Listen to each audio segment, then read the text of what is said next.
కొత్త బిజినెస్ కోసం ఆలోచిస్తున్నారా? ఈజాన్ డిస్ట్రిబ్యూషన్ కోసం కాల్ చేయండి 9154729854.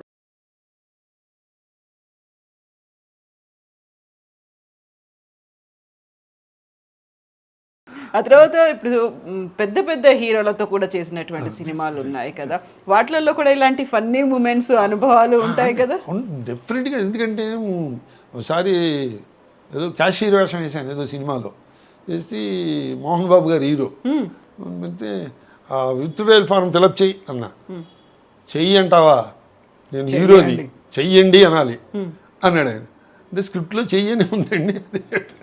అవును, నథింగ్ ఉంటే ఉంది. డైరెక్టర్ని పిలిచి చూడండి నన్ను పట్టుకుని ఏకవచనంతో ప్రయోగిస్తున్నాడు అన్నాడు ఆయన. అని నవ్వుతూ వాళ్ళకి వెళ్ళకూడదు, కొత్త కదా మేము. అయితే స్క్రిప్ట్లో ఉన్నట్టు చెప్పాను సార్ అన్నాడు డైరెక్టర్.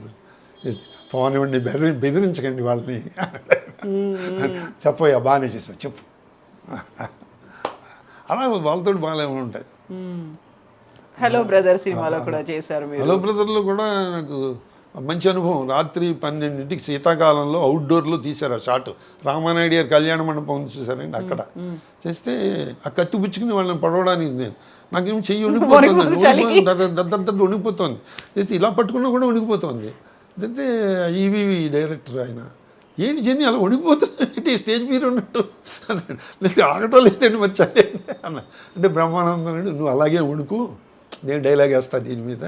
వీడు మన్ను పడవడానికి వచ్చి ఆడు వణుకుతున్నాడు ఏంటి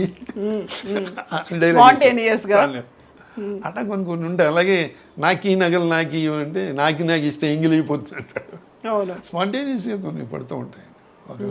ఒక పిక్చర్లో బ్రహ్మానందానికి స్వామీజీ వరం ఇస్తాడు, ఆతలవాడు నీ గురించి ఏమనుకుంటాడో తెలిసిపోతుంది కానీ. అంటే ఆ సీన్లో ముస్టాడికి పావలా ఏదో వేస్తాడు. వేస్తే ముస్టాడు పావలా ఇచ్చాడు, ఏదో వీడు అడుగు తింటే తెలుస్తుంది, పావలాకి ఏమొస్తుంది అనుకుంటాడు వాడు మనసులో. వీడికి తెలిసిపోతుంది, వీడు కొడతాడు. అంటే నేను ఆ దారిని పోయే పెద్ద మనిషిని. అయితే ఎందుకంటే ముస్టాడిని పట్టి కొడతాం, ఇది ఏదండి మీకు తెలియదండి, మీరు అనవసర విషయాలు ఇంటర్ఫేర్ అవ్వకండి నన్ను ఇలా అన్నాడంటే నేనేం అనలేదు బాబాయ్ అంటాడు ముస్టాడు.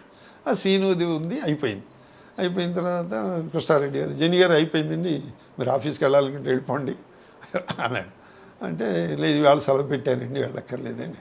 నెక్స్ట్ సీన్ అతనికి పక్కనే బస్ స్టాప్లో బ్రహ్మానందానికి.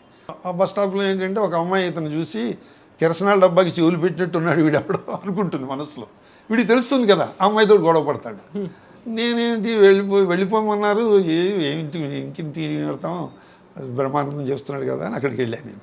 అంటే బ్రహ్మానందం అన్నాడు, నేను ఎక్కడికి వెళ్తే అక్కడికి వస్తావా అన్నాడు. అంటే నువ్వు ఎక్కడికి వెళ్తే అక్కడ గొడవ పడతావా అన్నాను నేను. అంటే ఆయన కృష్ణారెడ్డి గారు మా ఇద్దరు మాటలు విని, ఏమండి ఈ సీన్లో మీరు కూడా రండి, యాసిటీస్గా ఇలాగే చేయండి, మీ ఇద్దరు ఇదే ఇలాగే చేయండి అన్నాడు. అట్లా కొన్ని భలే ఉంటాయి, మా గుర్తు సింక్ అవుతూ ఉంటాయి. అందులో నటుల మధ్య కోఆర్డినేషన్, ఆ ఫ్రెండ్షిప్ అనేది కూడా బాగా కలిసి వస్తుంది కదా. తర్వాత ఆ డైరెక్టర్కి అభిరుచి కూడా ఉంటుంది. ప్లస్ ఆ సీన్లకి ఎక్కడ ఇబ్బంది, నెక్స్ట్ సీన్కి ఇబ్బంది పడితే యాక్సెప్ట్ చేయరు. నెక్స్ట్ సీన్ మనకి తెలియదు, వాళ్ళకి పూర్తిగా స్క్రిప్ట్ కంట్రోల్లో ఉంటుంది. నిజంగా ఆ థ్రిల్ అనుభవించకపోతే మొన్న నేను చెప్పాను కదా, అమలాపురం వెళ్ళాను లాస్ట్ మంత్, ఈ బంగారు మురుగు దానికి. నేను లెక్కల మాస్టర్ని, ఆ బామ్మగారికి హెల్ప్ చేస్తూ ఉంటా. చెప్తే నేను ఏమండి పేపర్లు దిద్దుతూ ఉంటారు మీరండి, డైరెక్టర్గా చెప్పారు, పేపర్లు దిద్దుతూ ఉంటారు ఆవిడ వస్తుందండి. అంటే దిద్దుతోంటి చిన్న గ్యాప్ వస్తుంది కదండి ఆవిడ వచ్చే లోపల. ఈ లోపల ఖాళీగా ఉన్నాం ఎందుకండి, ఓ పేపర్ తీసుకుని అడ్డంగా ఇంటికి పెట్టేసి, ఈడు రాత బాగలేదు మళ్ళీ పరీక్ష రాయమని, మళ్ళీ పరీక్ష రాయాల్సిందే, ఈడు రాత బాగలేదు మళ్ళీ పరీక్ష రాయాల్సిందని వేశాను. బాగుందండి, ఇది బాగుంది. మా అబ్బాయి జాతకం చూసారా అని అడుగుతుంది ఆవిడ. చేస్తే నేను చూశానమ్మా, చేస్తే 100కి 100 మార్కులు వేసేయచ్చన్న, స్క్రిప్ట్లో లేదు, మీరు లెక్కల మాస్టర్ కదండి బాగుంది వేసేయండి అన్నాడు ఆయన డైరెక్టర్ గారు. అట్లా ఒకసారి పడుతూ ఉంటాయి, అవి చెప్పుకుందుకు ఆనందంగా ఉంటాయి. సో ఇప్పుడు మీరు పెద్ద హీరోలతో చేస్తున్నప్పుడు ఆ చేసేది చిన్న రోల్ అయినప్పటికీ, ఒక సీన్ రోల్ అయినప్పటికీ కూడా ఉండేటువంటి కొన్ని మెమరీస్, నాస్టాలజిక్ మూమెంట్స్ అనేవి ఉంటాయి కదా. ఒకసారి మళ్ళీ నెమరేసుకుంటే ఏ సినిమా గురించి మీకు టక్కున గుర్తొస్తుంది? ఇది ఎక్కువ ఇదే మన ఎమ్మెల్యేలండి. ఎమ్మెల్యేల్లో వాళ్ళు దెబ్బలాడుకుంటూ ఉంటారు, భరణీను ఆ అమ్మాయి హీరోయిన్ ఇద్దరు. ఇస్తే నన్ను కూడా రమ్మన్నారు డైరెక్టర్ గారు. సార్ నా చేతిలో గద పెట్టారు, కథ పెడితే సార్ నేను ఓ పని చేస్తాను సార్ అన్న. ఏమిటైనా అంటే గదని ఇలా కృష్ణుడిలో పెట్టుకుంటాను సార్ అన్నాడు. ఈడెవడో అంటాడు కృష్ణమూర్తి అంటారు. అంటే బాగుందండి అలా ఉంచండి. ఆ ప్రొడ్యూసర్ గారు ఇప్పటివరకు కిషోరాటి గారు నన్ను గోపాలకృష్ణ గారు ఎలా ఉన్నారు, కృష్ణమూర్తి ఎలా ఉన్నాడని పలకరిస్తారు నన్ను. ఆయనకి అంత బాగా ఎక్కేసింది. అలాగే ఆ రౌడీలతో పాటు రమ్మన్నారు నన్ను. నేను ఎడిటర్ని కదా, నాకు ఒక ప్యాంటు చొక్కా వేసి రౌడీలతో పాటు రమ్మన్నారు డైరెక్టర్ గారు. సార్ నాకు రౌడీలతో రావడం ఇష్టం లేదు కదా, నేను అందు గురించి నేను సపరేట్గా వస్తానండి. వాళ్ళతో వస్తే కలిసిపోయినట్టు అవుతుంది, సపరేట్గా వస్తే ఎస్టాబ్లిష్ అవుతాను కదా, అందుకని ఏడుస్తూ వస్తానండి, ఏడు మొహం పెట్టుకుని వస్తాను. నెక్స్ట్ డైలాగ్ ఉంది కదండి, హాయిగా ఫ్యాన్ కింద కూర్చొని రాసుకునేవాడిని, ఈ ప్యాంట్ ఏమిటో ఈ షర్ట్ ఏంటో ఈ రోడ్ల మీద తిరగడం ఏంటో అని డైలాగ్ ఉంది కదా సార్, అందుకని సపరేట్గా వస్తానండి, అప్పుడు ఎస్టాబ్లిష్. బాగుందండి, ఆలోచన బాగుంది. వాళ్ళతో రావడం నాకు ఇష్టం లేదు కదా. అలాంటి కొన్ని స్పాంటేనియస్గా కొంచెం మంచి భలే ఉంటాయి, ఆ థ్రిల్ ఉంటుంది. ఒకవైపు నాగార్జున గారితో చేశారు, మరోవైపు అల్లు అర్జున్తో నాగార్జున గారితో అండి ఆయన సీరియల్ చేశారు, ప్రేమ అనుకుంటాను. వాళ్ళు హాస్పిటల్ సెట్ వేశారు అన్నపూర్ణ స్టూడియోలో. అయితే నేను హీరోయిన్ ఫాదర్ని అండి, చిన్నప్పుడే మదర్ పోతుంది. ఫస్ట్ డేనే అమ్మాయి ఎంబీబీఎస్ చదువుతూ ఉంటుంది అన్నమాట హీరోయిన్. అయితే ఫస్ట్ డేనే నేను అమ్మాయికి తాలింపు పెట్టి ఎంత చేసి వంట చేసి బాక్స్ సర్ది ఇస్తానమాట, తల్లి లేని పిల్ల కదా.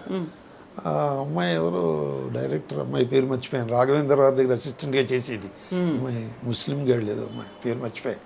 జెన్ని గారు దగ్గండి అంది. దగ్గండి అంటే నేను దగ్గరండి అన్న. దగ్గితే ఫోటో పెట్టి దండేసేస్తారండి ఫస్ట్ సీన్లో. ఆ దగ్గు కాదండి, మీరు 100 ఎపిసోడ్లు ఉంటారండి, మీరు కూతురికి ఆ తాలింపు పెట్టింది అది పెట్టి అంతా చేసి బాక్స్ సర్దిస్తున్నారు, తాలింపు దగ్గి పోపు దగ్గి, జబ్బుతో వచ్చిన దగ్గు కాదు. అలా అయితే దగ్గుతానమ్మా, ఎంతసేపు అయినా దగ్గుతాను. అయితే దానికి నేను రోజు స్టూడియోలో వెళ్తుంటే ఆయన నాగార్జున గారు పిలిచారు, ఇలా రండి, నా పేరు కూడా తెలియదు ఆయన పిలిచారు. అంటే ఎవరో పక్కన ఉన్నాడు, జెన్ని ఆర్టిస్ట్. అయితే నేను చూసాం, బాగుందండి, కీప్ ఇట్ అప్ అలా ఒళ్ళు ఉప్పొంగిపోయింది నాకు. తర్వాత ఆయనతో ఏదో సినిమా చేస్తూ నేను నా అసిస్టెంట్ లేడు, నా దగ్గర అద్దం లేదు. అయితే నాగార్జున గారి అసిస్టెంట్ని బాబు ఒకసారి అద్దం ఇయ్యన్న. అలా అడగకూడదు హీరో, నాకు అది తెలియకూడదు. ఆయన ఇచ్చారు, అద్దం అసిస్టెంట్ ఇచ్చాడు. ఇలా చూడండి సార్, మీ అద్దంలో చూస్తుంటే నేను కూడా అందంగా ఉన్నానండి అన్న. అంటే ఆయన నవ్వి కుర్రవాదవాళ్ళు వీళ్ళకి మాట్లాడడం తెలియదు. ఇప్పుడు మొన్న ఏదో యాడ్ చేసామండి, గోల్డ్ స్పాట్ ఏదో యాడ్ చేసినప్పుడు సార్ సో అండి గుర్తున్నారండి, నా అద్దం పుచ్చుకున్నారు కదా మీరు, అద్దం సీన్ కూడా గుర్తుంది. అయితే అలా కొన్ని మంచి మృదుస్తుంటూ ఉంటాయి. సన్ ఆఫ్ సత్యమూర్తి సినిమాలో అల్లు అర్జున్తో కలిసి చేశారు మీరు. బ్యూటిఫుల్ సీన్ అండి అది. త్రివిక్రమ్తో ఫస్ట్ పిక్చర్ అనమాట. నేను ఆయన రాగానే లేచి నుంచున్నానండి, లేచి నుంచుని సార్ నా పేరు జెన్ని అండి, స్టేజ్ ఆర్టిస్ట్ని అండి అని నా చెప్పుకోబోతున్న బయోడేటా అన్నీ తెలిసే మీకు వేషం ఇచ్చాం, మీరేం చెప్పక్కర్లేదు కూర్చోండి అని, మీకు కథ చెప్పారా, సీన్ చెప్పారా అన్నాడు. అసిస్టెంట్ డైరెక్టర్ నా సీన్ ఒక్కటే చెప్పాడు, కథ నాకు తెలియదు. కథ ఎందుకు చెప్తారు వాళ్ళు, చెప్పరు కదా. అయితే చెప్పలేదండి అంటే అసిస్టెంట్ కోపడతాడు అని భయం. అప్పుడు కొంచెం అనుభవం వచ్చింది. అంటే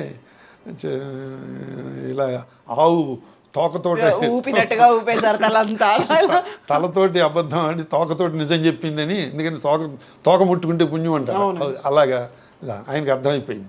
చేసి ఆయన సీన్ మొత్తం చెప్పి అంటే సింపుల్గా చెప్పి, అతనికి గొప్ప ఆస్తిపరుడు అండి, ఆస్తి పోగొట్టుకుంటాడు, ఇట్లా అద్దెకి వస్తాడు మీ ఇంట్లో, మీరు వ్యంగ్యంగా మాట్లాడతారు, మీరు విలన్ కాదు, వాడి కోపం వచ్చేలా మాట్లాడాలి, చేస్తే లాక్ కొడతాడు లాస్ట్లో.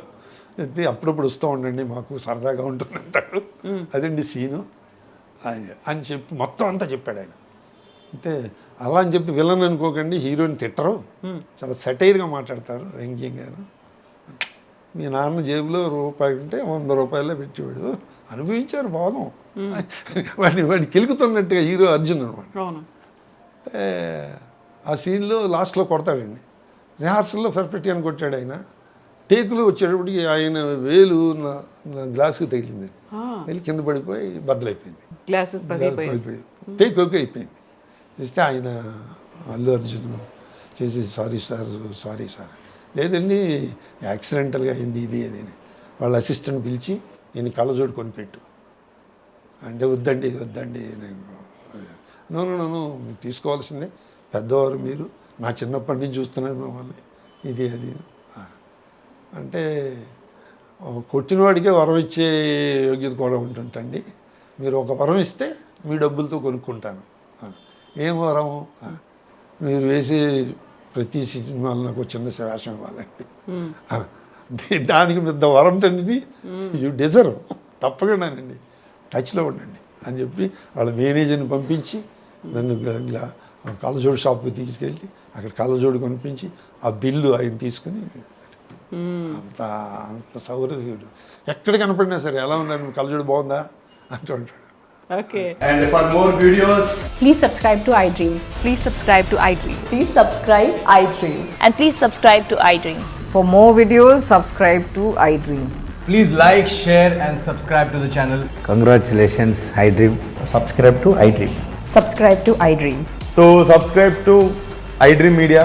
iDream ki iDream team andarki huge congratulations. Please subscribe iDream Media. Please subscribe to iDream. Subscribe iDream. Please subscribe to iDream.